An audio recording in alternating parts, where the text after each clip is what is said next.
Are we live? Yeah.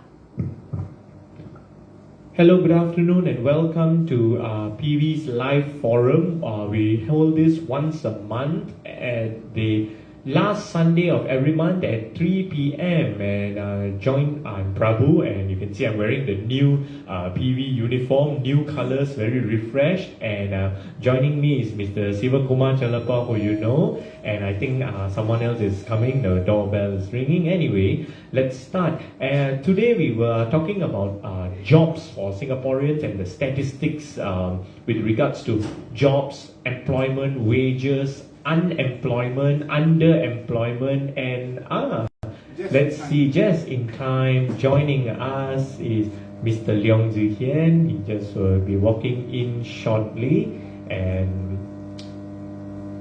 it's a very coincidence. He's wearing a burgundy shirt as well, but it's not the PV's new uniform. It's the Harvard. As you know, he holds multiple degrees and multiple master's degree, and first and foremost, we're very good with numbers and analysis of government statistics. So Mr. Leong will be joining us shortly, and he makes his entrance. Here we As go. for me, I'm not having the burgundy t-shirt. I'm waiting for my size t-shirt to be found. Just wait a while. So, Mr. Leong. So basically, you're in between sizes. You cannot go upwards, you have to go downwards. Or if your size t-shirt cannot be found, then I die lah. Hey, XL. It's a rare find, he's having it. But I have to find mine. So, what have you been held up by? Prabhu, you announced 3rd September Jobs for Singaporeans already? No, I have not. And right now, I'll take this opportunity to announce 3rd of September, we will be once again going to Hong Lim Park, where we will be live in person, as well as we will be doing a live streaming of this and all on a different page. It's a Jobs for Singaporeans rally, where we will be covering once again the statistics and numbers of jobs, wages, unemployment, underemployment, inflation, rising cost of living. Basically, it's a statistical analysis of this information, which comes out on news report as well as studies and government releases. Yeah. Okay. Now, we always talk about jobs for Singaporeans. Now, for a change, let me talk about, after all, foreigners who come to look for a job here, they are also human beings. For a change, let me talk about them. I had a chance to speak to a foreigner, and I was told at the workplace, he is, the way he described his working environment, it's practically slave driving. Now, he is told that, no matter what, he has to come early, and however late he goes back, the next day he has to come at the same time, and he is not paid much of an overtime. When he asks for overtime and he is asked to put it aside and just do his work. Now, this kind of an environment, a situation that persists, naturally you know why most employers started to have a slant towards foreign employees. They can be easily exploited. If Singaporeans want to compete against them, they also must allow themselves to be exploited. Seems to be the message. Is that the case? Actually,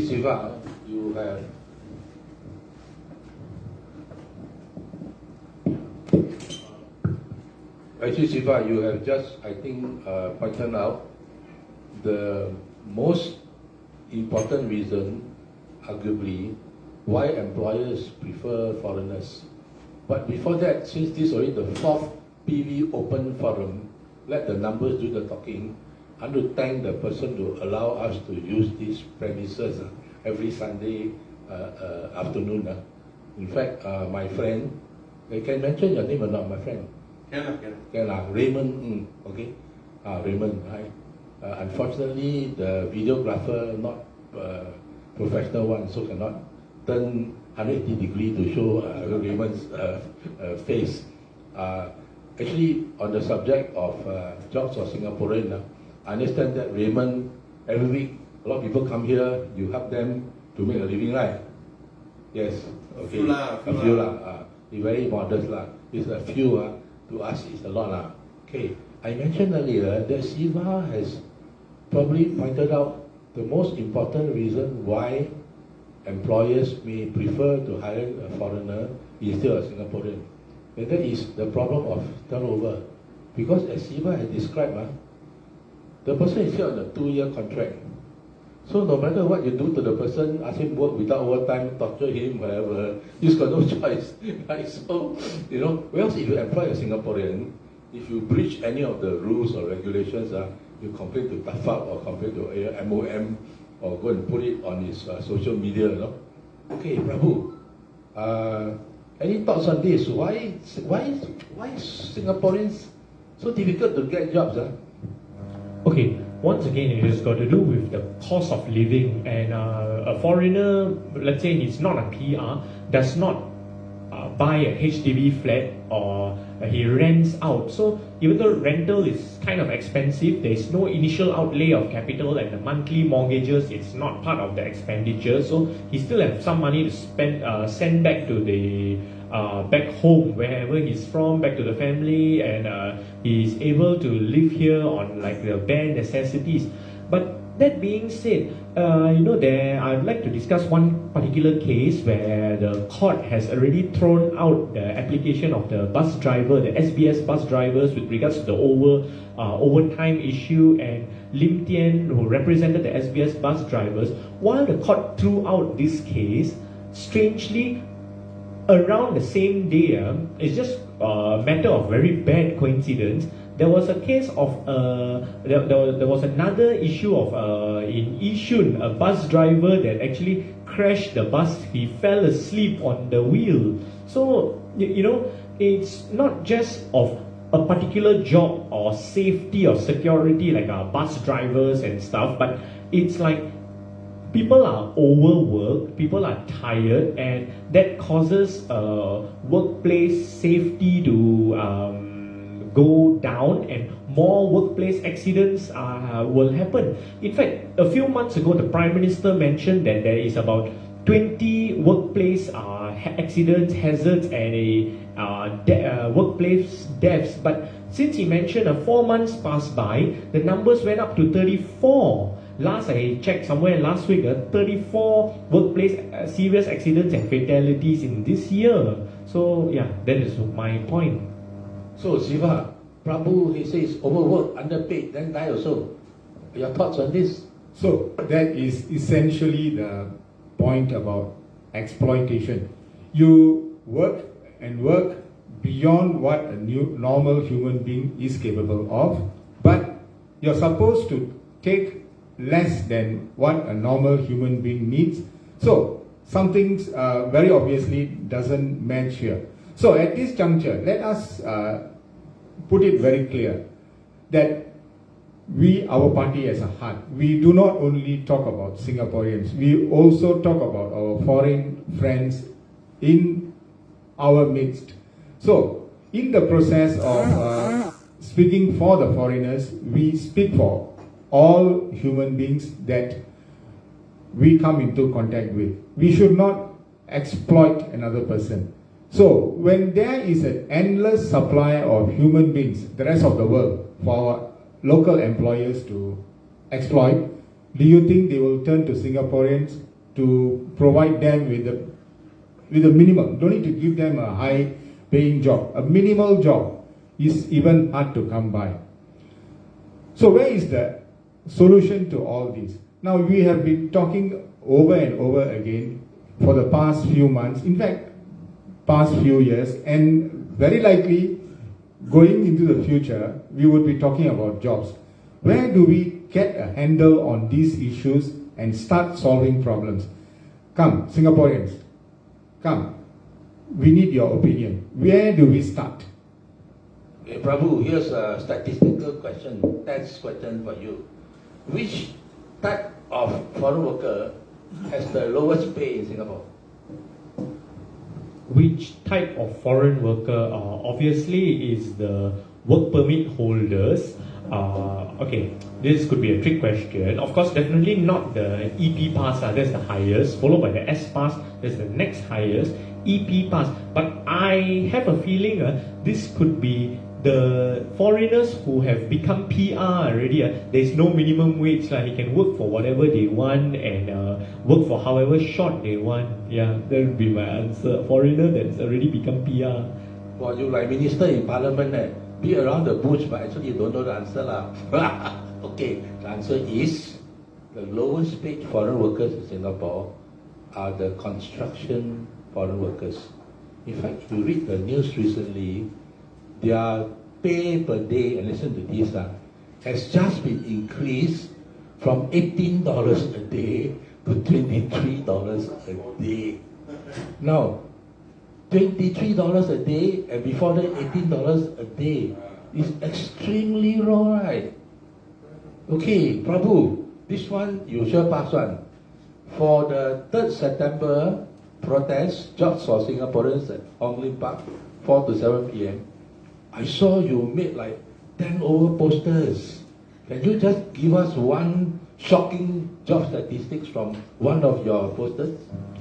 Okay, I give you from the main one lah. Okay, the job statistics, right? About a good Singapore citizen unemployment, about 80 over 1,000. Okay, include the PRs, so Singapore residents unemployment about 90 over 1,000.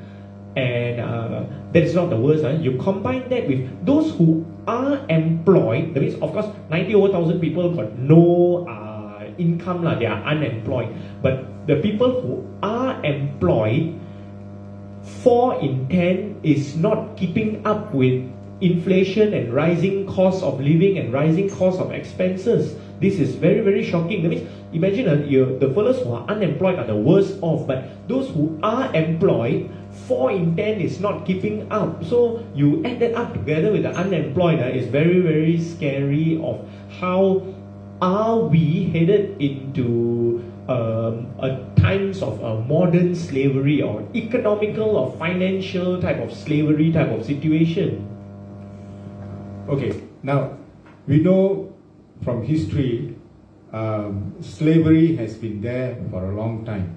Although modern times we say no slavery, but there is a subtle form of slavery developing in our midst, if you notice, whereby people have got very little defense against exploitation. They just have to accept what comes, or else go without a job. The rest, they get to relish whatever others get to work by their exploitation, low salary, and thereby high profits. So there is a kind of a situation whereby there is the inequality situation. It gets worse and worse over time. It doesn't even remain static. Today, the inequality is like this. It's going to be like that for time to come. It's not the case. It will get worse and worse if left unaddressed. Is that what we are heading towards? Please start thinking. Okay, sidestep a bit to another topic before we come back to the main topic of the day, jobs for Singaporeans. Breaking news, the July median resale price for HDB 4-room in Ang Mo Kio is 525,000. Median resale price latest July for Ang Mo Kio, 525,000. So this begs the question, then how come in the SERS Ang Mo Kio, the en bloc, the 4-room people have to pay as much as over $100,000 top up in order to get a replacement flat? Something don't seem right? Because if it's 525,000 median resale price for 4-room, then the compensation given to the 4-room people, how is it possible that they have to pay as much as more than 100,000 to get the same 4-room replacement mat? And let's not forget, we have been told consistently that the BTO is subsidized, it's supposed to be cheaper than the resale flat. So now you have a very strange situation where the people who are compensated, right, the price is much lower than the new BTO price, which is much higher, when the new BTO price is supposed to be subsidized. Makes sense or not? Prabhu, makes sense or not? Well, it doesn't make sense, but to make sense of it, what they are doing is they are selling it in a point that the lease of a new fresh BTO is 99 years. So they value the current SIRS project as half of that, and they depreciate, or what in financial terms in the real estate they call the valuing, they call it the haircut. So they take the haircut according to how many years lease that is available. So that's how they are trying to...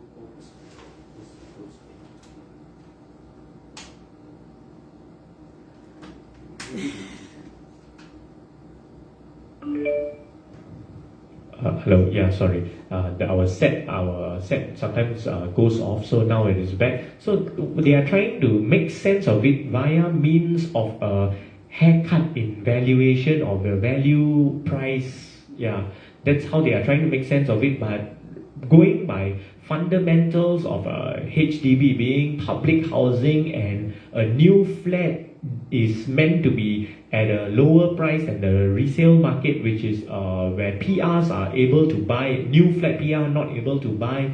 So it really doesn't make sense going by the HDB's cost. What does HDB stand for? Is a public stat board where it makes sure that Singaporeans and Singapore residents have a basic necessity of a roof over their head, housing. Yeah. Okay. The HDB's pricing of HDB flats has always been a sore point. Way back in the early 1980s, Mr. Chiam Sitong had a problem with the PAP. Most of us here, my age, could remember. What is the price of a HDB flat? Even Mr. Chiam was challenged to go and build a few flats to show that the prices are mismatched. Come on. How far can that be from fairness? There is something called economy of scale, which everybody chose to ignore conveniently. So, all along, it seems that HDB, their role is to be a provider of public goods, not to make profits. Even though profits is not a bad word, you can make, but it should be lower in priority to providing of public goods. But the way things are going now, the way things went, the area of a HDB flat seems to be shrinking and shrinking, but the price increasing, and sometimes I wonder, are they inversely correlated? So this has to be at some point being tightly reined, and there has to be some transparency how the pricing of the HDB is done. So what are we going to do about it? Are we going to just leave it and let the problem solve by itself? It doesn't look like to me. Okay, coming back to the main topic of jobs for Singaporeans, you may have read in the news a few days ago that National Wages Council, NWC, is going to reconvene and come up with its annual recommendations, NWC recommendations. But the question almost every year is, yes, the NWC can recommend, but how many actually follow? Let me give you some statistics. You see, in last year's guidelines, lower wage workers earning up to $2,000, right, were under the guidelines supposed to get an increase of $70 to $90, or 4.5 to 7.5% increase. Now, how many actually follow this? We don't know, because this statistic haven't come out. But if you look at history, for example, in 2016, only 21% follow the recommendation. What's the point of having a National Wages Council? Every year you make a recommendation, then, so few people follow. So this is a joke. So I see both of you, the mic raised. That means I think I give to the puppet master as priority, Prabhu.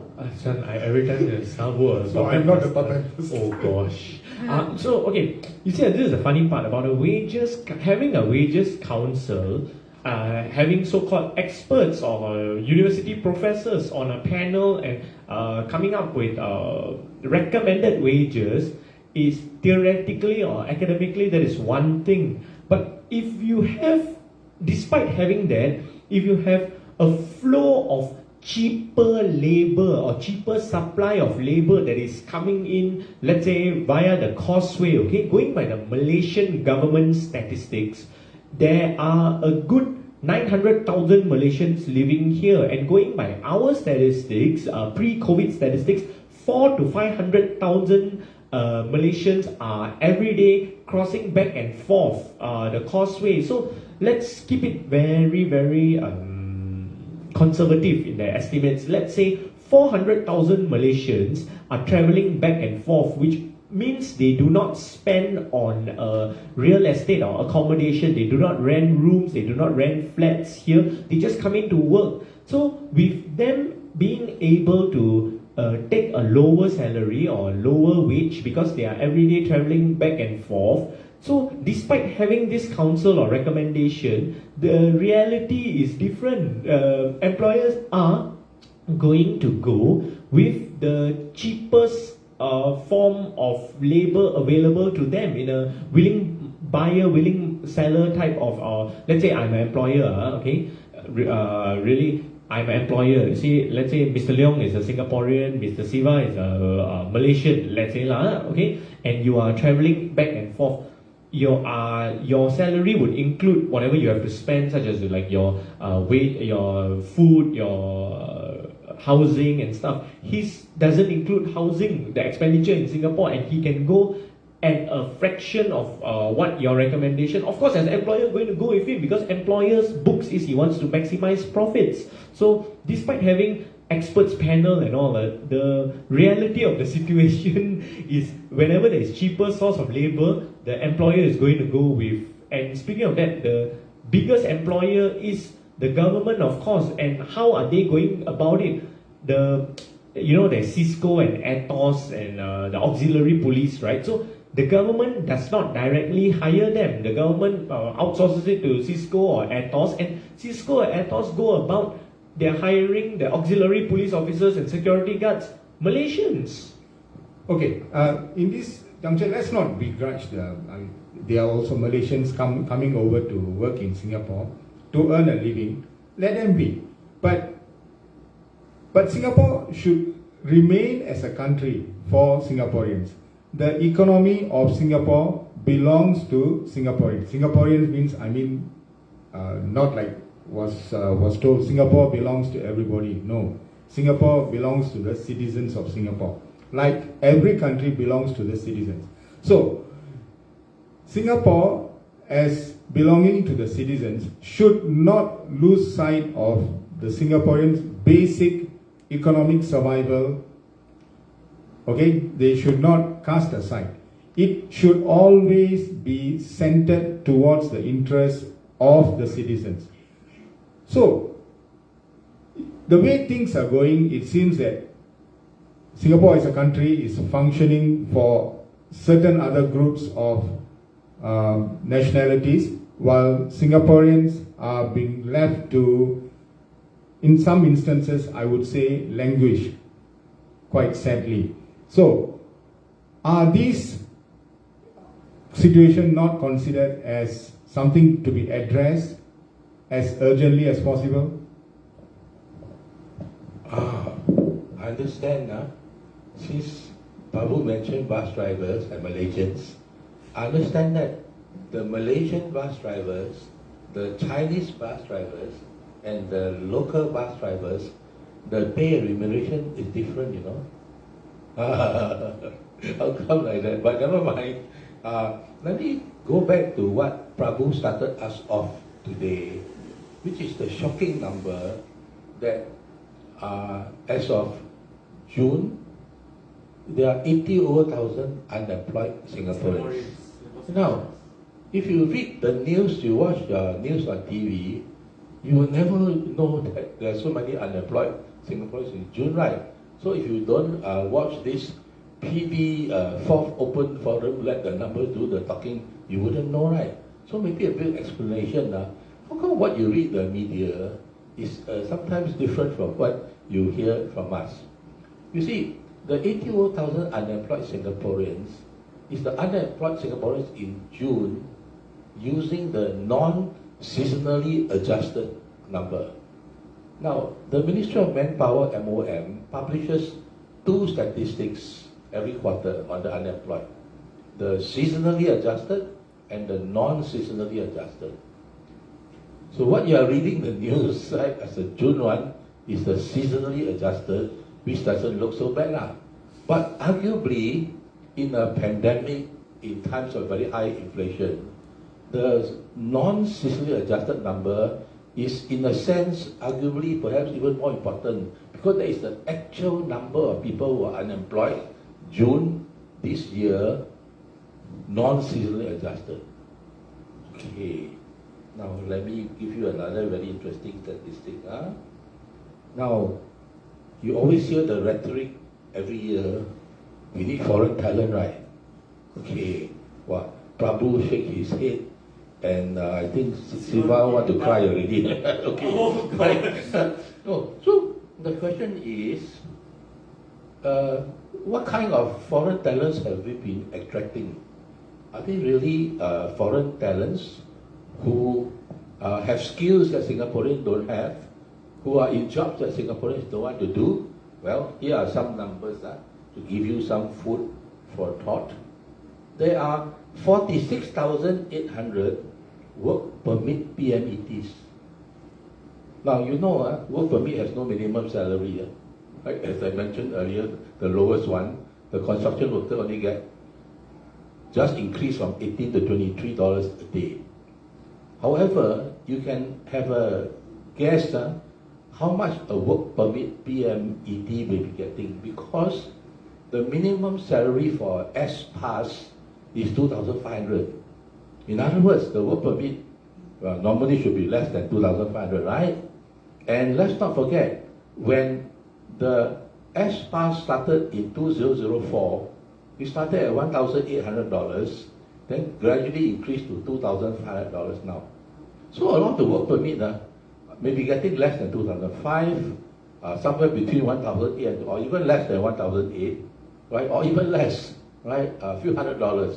So how can people who get such low wages, and so many of them, 46,800, right, with no minimum salary, can be called foreign talent? The next, let me move on to the S-Pass. We have 161,800 S-Pass as of December last year, and the minimum salary is $2,500. Now, with $2,500, how can the person be a talent? You know what I mean? I know you all are very excited, all want to raise the thing, but I have one more to show you, and that is, so far I need to talk about work permit, I talk about S-Pass, then there are other passes also. Other passes, 27,200, also no minimum salary. Okay? And many of these may be in PMET jobs. Other passes would include things like letter of consent, pre-approved letter of consent, training work permit, training employment pass. So, the bottom line, how many low-pay foreign talents do we have today taking away jobs from Singaporeans? Over to you, Siva. When you mention the year 2004, it makes it up and wonder, what's the correlation between the year and the fiasco we are having now? That's 2005. 2004, there was an incident, or event rather, and 2005, we had a major incident, and thereafter, we did not see much of uphill. It has been quite a downhill all the way. Now, first, the word talent in our local context is a much abused word. How can you measure, is there a ruler or any thermometer, barometer, yardstick to measure talent. Okay, if I wear a football jersey and I carry a football and take a photograph and post it on Facebook, do I become a star footballer?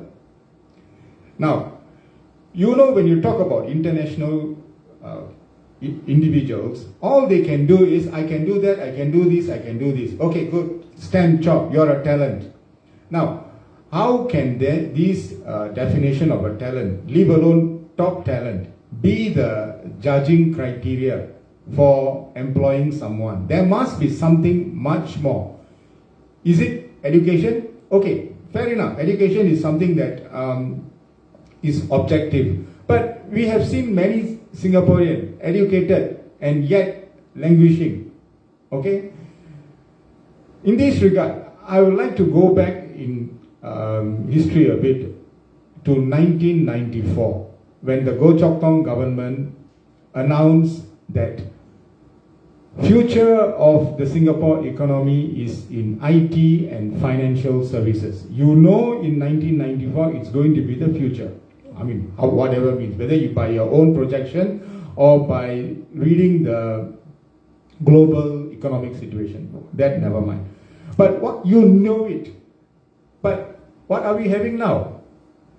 IT, dominated by a certain nationality. Financial services, I need not say. Ditto, okay? So, what has happened since then? 1994, it's now 28 years later. Why are we having this situation?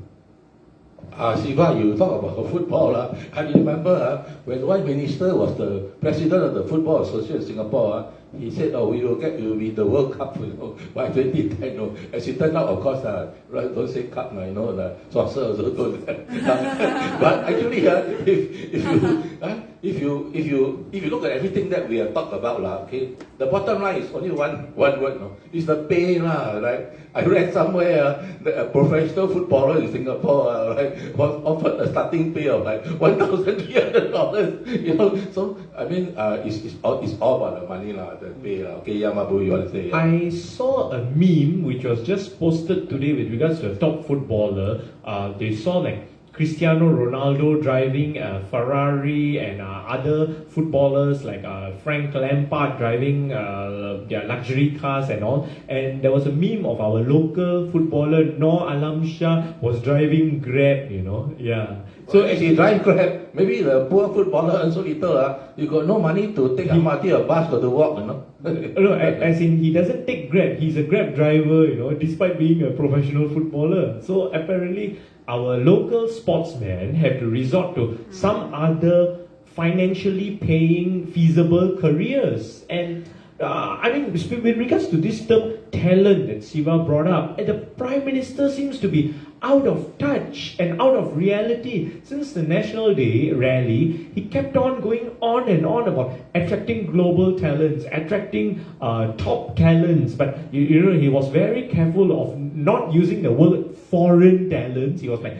global talent, or he just used the term talent. And I responded in kind. Where does he need to look for talent is our local polytechnics and our local universities. And, he kept on going on and on about attracting talents. And I had to wait a minute. So all along for the last 15 years, for the last 20 years, we have not been attracting talent globally or internationally. We have. And look at where it has got us. And like what Uncle Leong brought up at about the use of terms talent, when you try to reconcile it with the statistics, there is PMET, Professional Management, Executive and Technical Work Permit holders. That means technically, on paper, they are talent, they are professional, management, executive or technical, but the actual pay they are receiving is below that of a S-Pass holder, below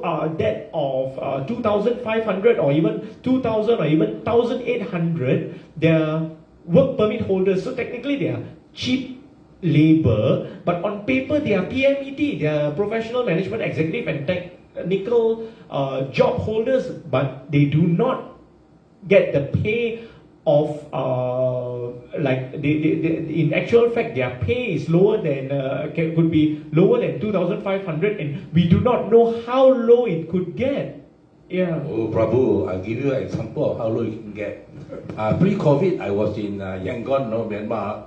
Then you walk onto the street, got the those the sign there, wanted engineers to work in Singapore. Okay, listen to this, minimum 10-year experience, minimum master's degree. Okay, and what's the pay advertised? Sing dollar $1,300. No, so I mean, so you see, so how to compete with the foreign person who is more experienced, more qualified, and willing to work, under any conditions, how to compete with the Singaporean. Okay, more experience, yes, because he has 10 over years, but I wouldn't say more qualified, because their quality of master's degree can be comparable with maybe our bachelor's degree or maybe our diplomas. Yeah, that is open for thought, like, of course, but like what Siva brought up, exploitation. We are literally, Myanmar, because of their own domestic situations and problems and stuff, is one thing. The Bangladeshis, there are the guys who work as cleaners, the guys who work as our estate managers, our town council, and it's shocking and surprising that they are willing to do these menial jobs despite back in their country they graduated from University of Dhaka and could be professional engineers and all, but it's just that their degrees is not exactly worldwide recognized, and out of desperation, out of poverty, they are willing to work here as cleaners or estate managers or what do you call the garbage truck.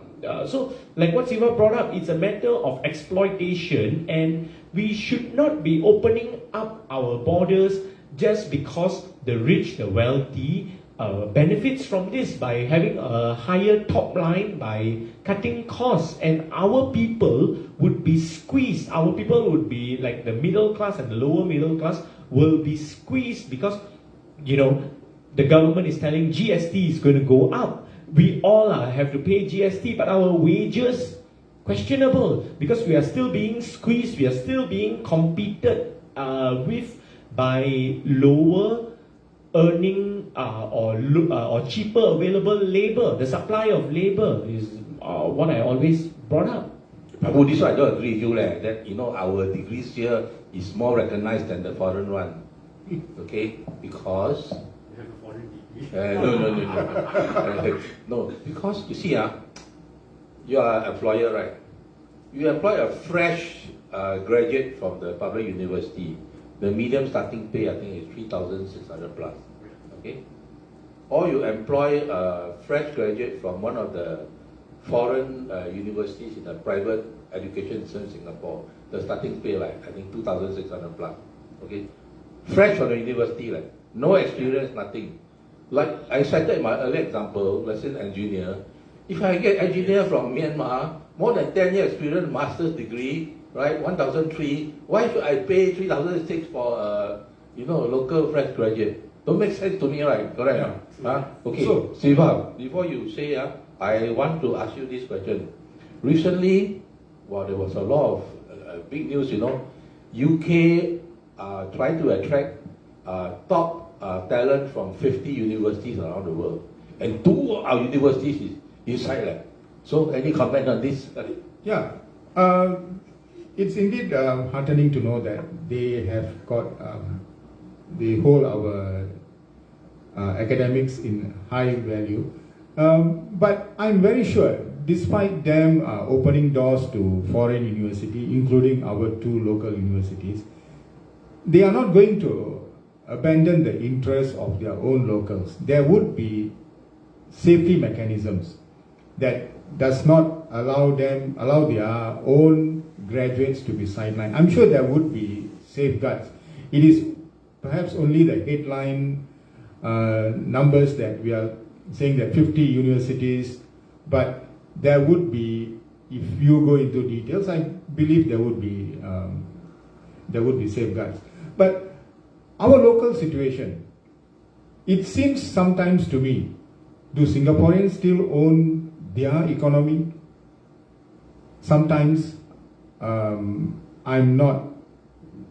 a bit pessimistic in that regard. Okay, it is not meant to be like what we always hear, xenophobic.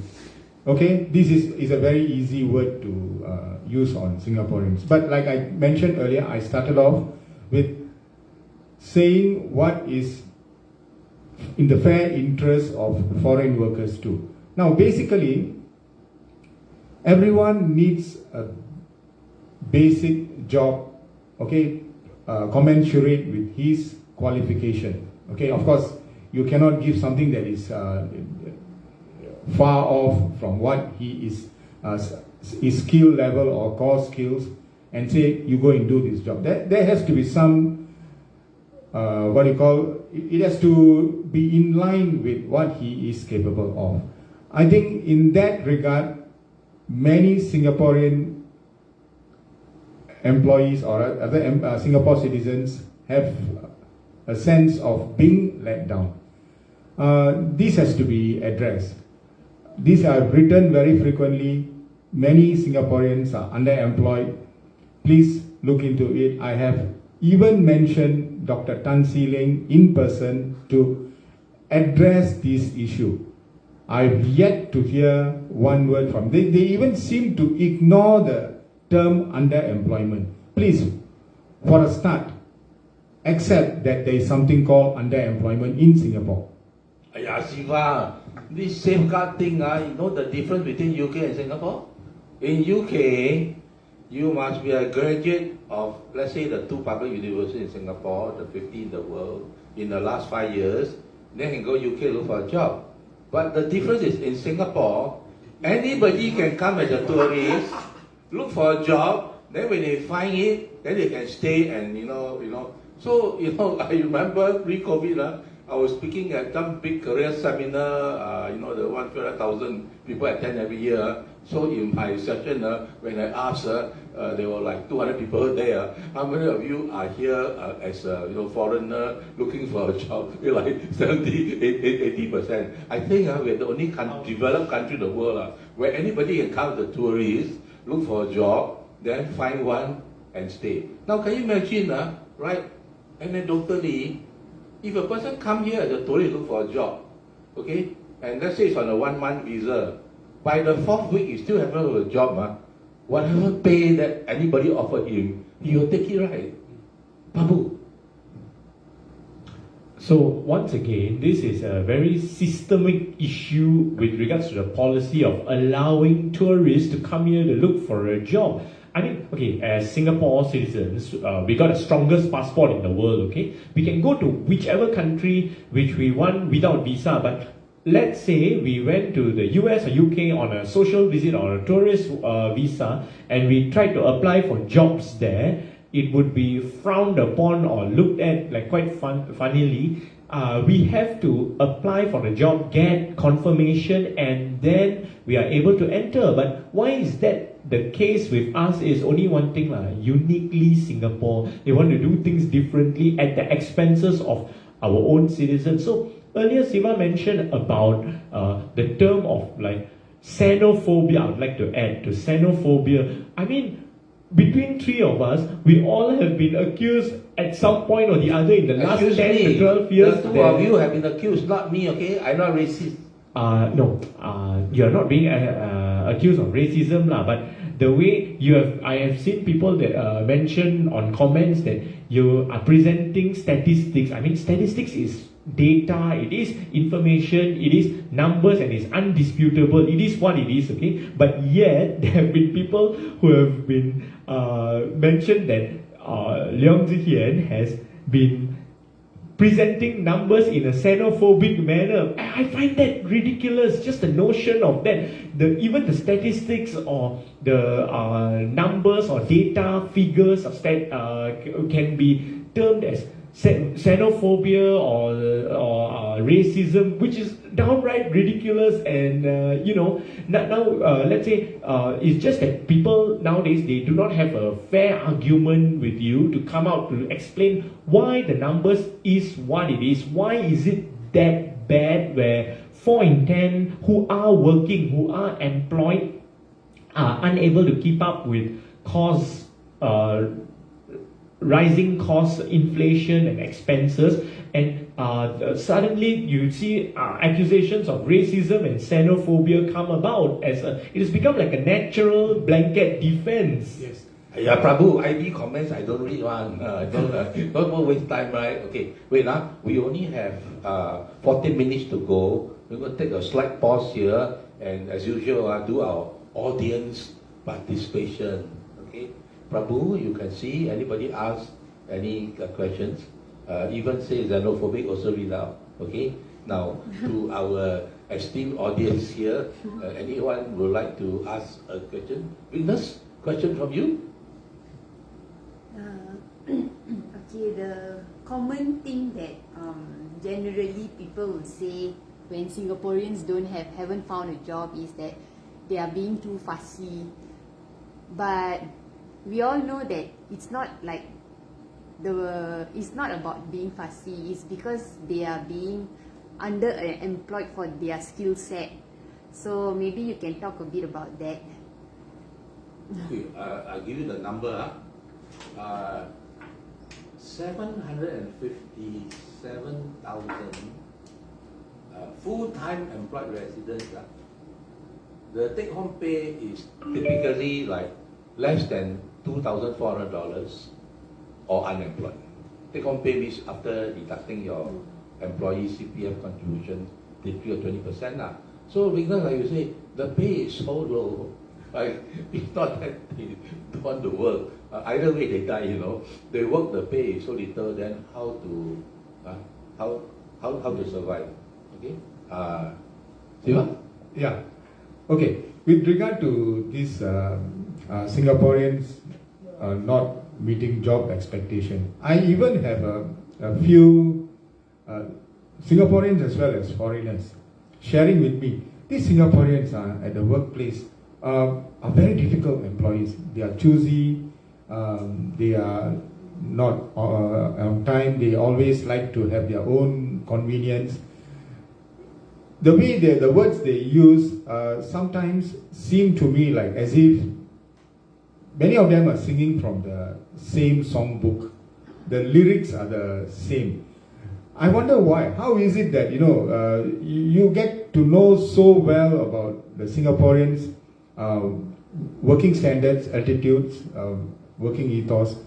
Could you present statistics?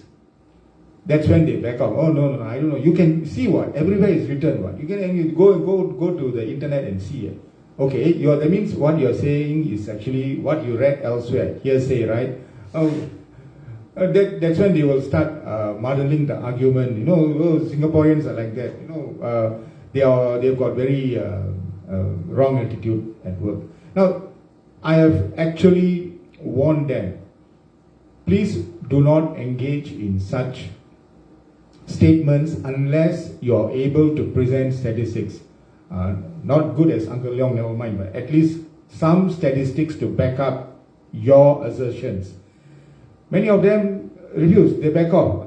I'm glad that, over the last few months, such descriptions have died down. Okay, I don't see any more of such descriptions anymore. But situation is far from being improved. I mean, with regards to... that's why these TV let the numbers do the talking. Yeah. Right? No numbers, no need to talk. Yes, Prabhu. Yes, of course. You brought up the issue of underemployment, which question came in from Vignesh, and you answered. And of course, we call you Mr. Underemployment because of, you are always banging on about that. Okay, there was a DBS study which was done, and they themselves have quoted that 4 out of 10, the wages and the salaries are not keeping up. So, is that a form of underemployment? Because before that study was released, remember I reconciled some statistics from bits and pieces, like you mentioned about our CPF account, half of them not being active, and then I cut further, like let's say people below age of 21 normally would not work, and the people above retirees, and I came up with the number of the underemployment being in the range of about 38 to 45, and you told me that the number seemed to be a bit scary and it might be overestimated, but then came about the DBS study. 4 out of 10 who are working, the wages and salaries are not keeping up to expenses, and there it goes. Effectively confirming. And you brought up about the topic, Siva, you brought up about the topic about people based on hearsay, Singaporeans being fussy. I would strongly oppose that, because you see, Singaporeans, if push comes to shove, the guy is braving the rain and delivering food, being a food delivery rider, and the guy most probably has a diploma or degree, because I do speak to my food delivery riders when I order food. But how can you say that Singaporeans are fussy when it comes to jobs? The guy is back-breakingly working as a Grab driver, as a taxi driver, because previously he was retrenched in some other job. He has to make a living.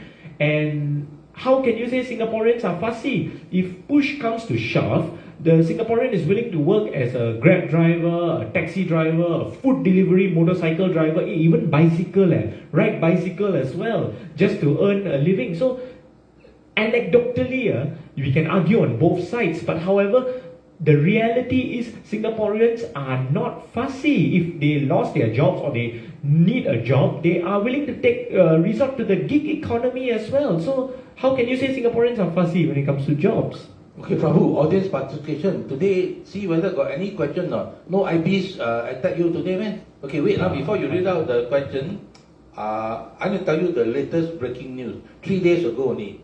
This is after the DBS study, 4 in 10, don't care, okay. 3 days ago, listen to this, from the Department of Statistics, personal saving rate decreased from 38.1% in first quarter to 30% in second quarter.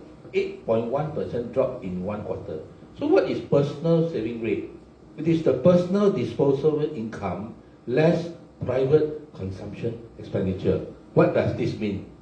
That means in the last quarter, despite all the rosy news you read, record job vacancies, unemployment getting lower, employment getting higher, blah blah blah, wages increasing, right? People, if you look at income versus expenditure, have less money to spend. How, Prabhu? Anything? Okay, basically, the comments that came in, right? Employers are mostly not people-centric, regardless of foreigners or otherwise. They are out to exploit employee, and they expect their employee to have the lowest quality of life. Therefore, their employee will be submissive and willing to be subjected to exploitation and claim is good for the employee, but oh well. And the next thing that comes is employer brand Singaporeans as choosy, lazy employee. Gosh, most of the comments is not coming in good. But of course, another one is like, we still have 60% hypocrite voters. Oh my god, this is not good as well. And this is the best. We need WP, PSP, PV and SDP candidates in parliament. Okay, Siva, this one your area lah. You say something lah. Okay, whoever put up that comment, we have to express our gratitude. But let's correct the situation as best as we could before that change we could expect and do something about it. Okay, as of now, many, even some foreign employees are getting into the act. Of course, they know where their bread is buttered. They will say, Singaporeans are of such a working attitude and all that. Get a balance of things. There are people who are of different behavioral patterns, okay, whether lazy, hardworking, or moderately working in all societies. If you say Singaporeans are of particular working standard, show statistics. Do not just throw comments wantonly, because as was, this is not only said by foreigners. Some Singaporeans also say that. When you Singaporeans say that, please bear in mind, when some years later, when your children go and sit in front of an employee hoping to be employed, by then the employer's mind could be twisted to view him differently. Why do you want to put a new job seeker having to climb a wall of prejudice? Take every person for what they are at the workplace. Okay? Thank you. So we have got about 4 minutes to go, and that being said, I'd like to call out thank you and gratitude to our other party colleagues. As you can see, the three of us here, right, didn't attend this morning's walkabout, which Lim Tian and Dr. Michael Fang and company visited Tanjong Pagar and gave out bread today and about 200 over loaves. I would like to call a gratitude to them. And at the same time, the Dr. Michael Fang, who is not here, sent me a message. She mentioned that someone sent him that there is no justice and human rights in Singapore. The first comment. The second comment is for Minister Ng Eng Hen, who revealed that 1 in 5 NSF, full-time national servicemen, are enlisted new citizens. By revealing this information, he could have also exposed a statistics that is shocking, that 20% of citizens are not born in Singapore. Yeah, because let the numbers do the talking. So by by Defence Minister Ng Eng Hen revealing that 1 in 5 who serve NS are new citizens, or so it is now saying that 1 in 5 of the Singapore citizens who hold pink IC or red passport is not born in Singapore, 20%. This one a bit complicated lah, okay? Because Complicated. If you ask me, what is important is you are talking about jobs for Singaporeans, right? Okay. So the most important number is not so much how many people born or not born new citizens, etc. Okay. The key statistic is how many of the total jobs in Singapore go to Singaporeans. And by Singaporeans, as you have mentioned, we're talking about true blue Singaporeans and excluding new citizens. So on this note, very funny, because in Parliament, the minister said, only 13%, of citizen workers are not born in Singapore. So don't look like a rock, right? 13% of Singaporean workers are not born in Singapore. But you forgot, what about those who were born in Singapore not as citizens, but subsequently became citizens? Yeah. Also a lot. Okay, I just want to end by asking Siva one question, because we have 1 minute to go, and that is, I'm going to cite you another statistic. 4 days ago, needy students to benefit from increase in transport meal subsidies and bursaries under the MOE Financial Assistance Scheme.